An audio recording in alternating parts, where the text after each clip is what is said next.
Halo semuanya, saya Abdul Nando, salah satu pengajar dari kuliah kita. Nah, sekarang kita akan belajar tentang pemrograman dengan menggunakan SQL.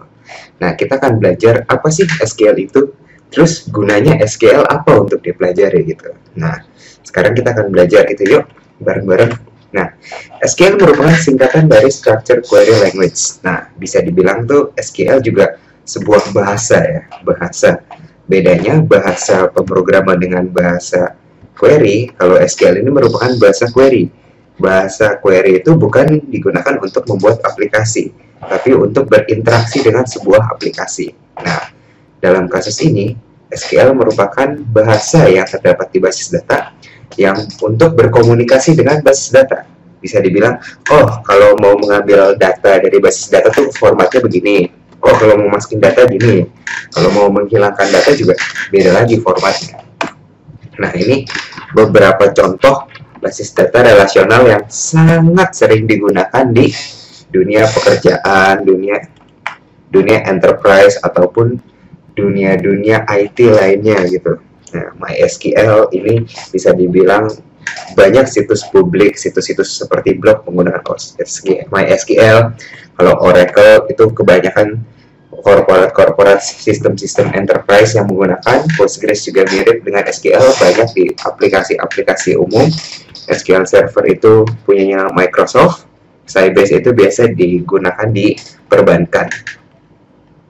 Nah, berikut arsitektur singkat dari SQL. Nah, pertama, kita punya SQL query nih. Misalkan ini sebuah kode dari SQL yang sudah kita tulis.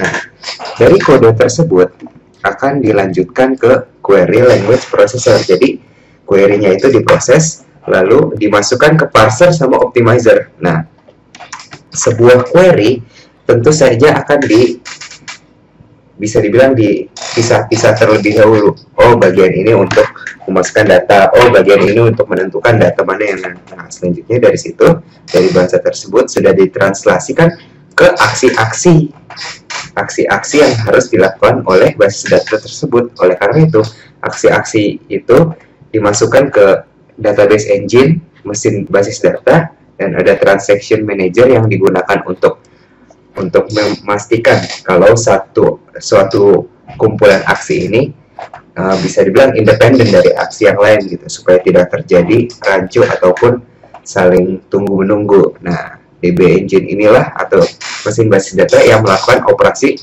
ke basis data secara umum. Nah, kita akan belajar banyak hal, tentunya belajar gimana kita menulis SQL query, gimana supaya kita bisa berinteraksi dengan basis data. Nah, jadi akan banyak yang akan kita pelajari, dan ini sangat berguna kalau apalagi kita ingin membuat aplikasi yang menggunakan basis data. Nah, SQL merupakan bisa dibilang gimana caranya kita berinteraksi dengan basis data secara efisien, teratur, dan tentunya tepat. Nah, baik, segitu saja materi pengenalan SQL sekarang. Sampai jumpa di materi-materi selanjutnya. Terima kasih.